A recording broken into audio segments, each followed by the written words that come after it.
So hello friends, welcome to my channel, welcome to my new video. আপনারা প্রত্যেকেই জানেন যে আজ থেকে আইসিটির নতুন রিক্রুটমেন্ট শুরু হয়েছে।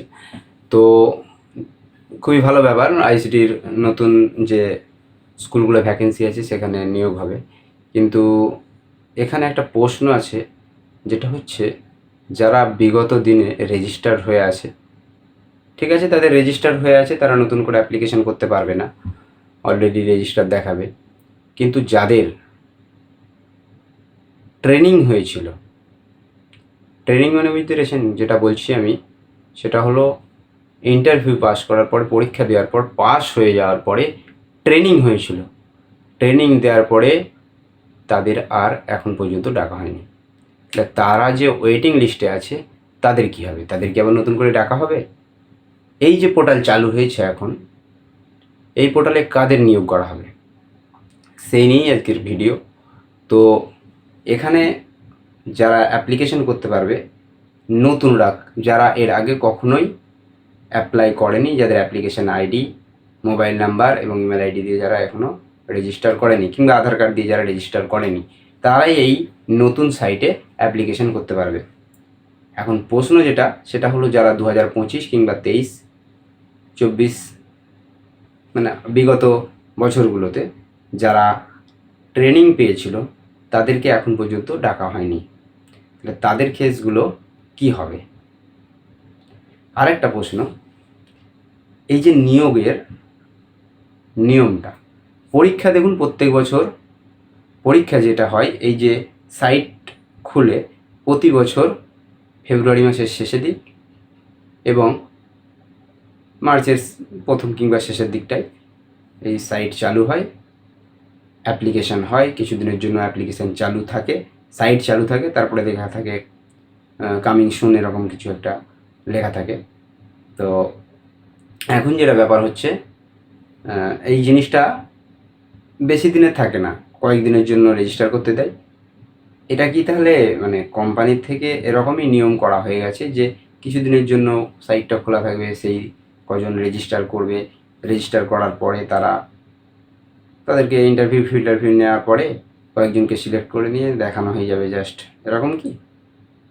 সেটা নিয়ে আজকের প্রশ্ন আমার, যে এই নিয়োগটা তাহলে কাদের করা হবে? আমরা শুনেছিলাম যে যেসব স্কুলে 1000-এর বেশি স্টুডেন্ট আছে তাদেরকে সেই সব স্কুলে আরও একজন করে আইসিটি স্কুল কোঅর্ডিনেটর লাগানো হবে বা নিয়োগ করা হবে।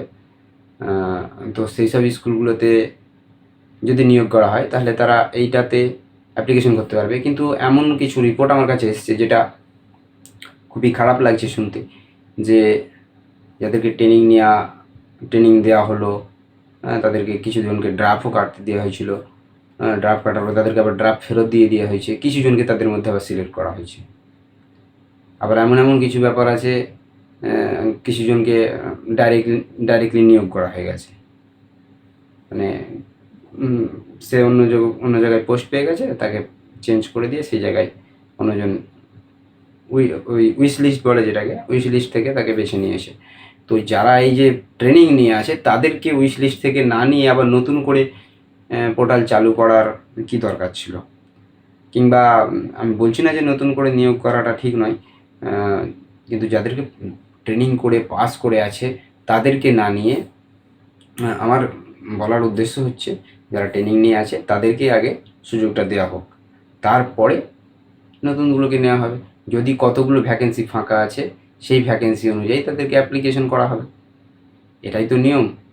তো কি হবে আদৌ জানি না। তো নতুন যেহেতু নিয়োগ শুরু হয়েছে, এটা আমি আমার ধারণা বললাম যে এটা করাটা ঠিক হবে। কোম্পানির নিয়ম সবটাই তো কোম্পানির, ওয়েবেল কোম্পানি কিংবা স্কুলনেট কোম্পানি যারা নিয়োগ প্রক্রিয়া চালাচ্ছেন তারা বিশদ জানেন।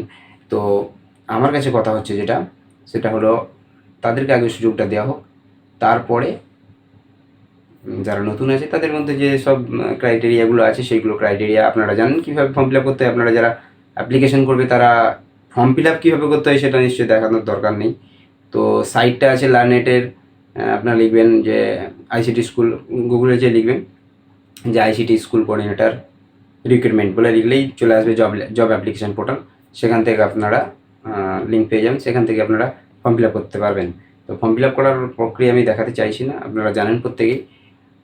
যেহেতু যারা এই লাইনে আসবে, এই কম্পিউটার শেখানোর জন্য আসবে, তারা নিশ্চয়ই সব কিছুই জানে, এগুলো দেখানোর কিছু দরকার নেই।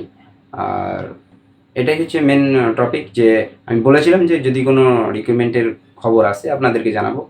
তো সেই ভিডিওটা আজকে করছি। আমার কাছে যেটা খবর, মানে খবর বলতে কি আমি যেটা বলতে চাইছি, যে যারা ট্রেনিং নিয়ে আছে তাদেরকে আগে সুযোগটা দেওয়া হোক, কিংবা তাদের আরেকবার ট্রেনিং দেওয়া হোক। যারা পরীক্ষায় পাস করেছে বলে তাদেরকে ট্রেনিং দেওয়া হচ্ছে, সেই জন্যেই আপনাদের হয়েই আমি কথা বলতে চাইছি। যারা ট্রেনিং নিয়ে আছে তাদেরকে সুযোগ দেওয়া হোক, তারপরে নতুনগুলোকে রিক্রুটমেন্ট করা হবে। তো এই ছিল আজকের ভিডিও। ভিডিওটি কেমন লাগলো কমেন্টের মাধ্যমে জানাবেন। Thank you. দেখা হবে নতুন কোনো ভিডিওতে।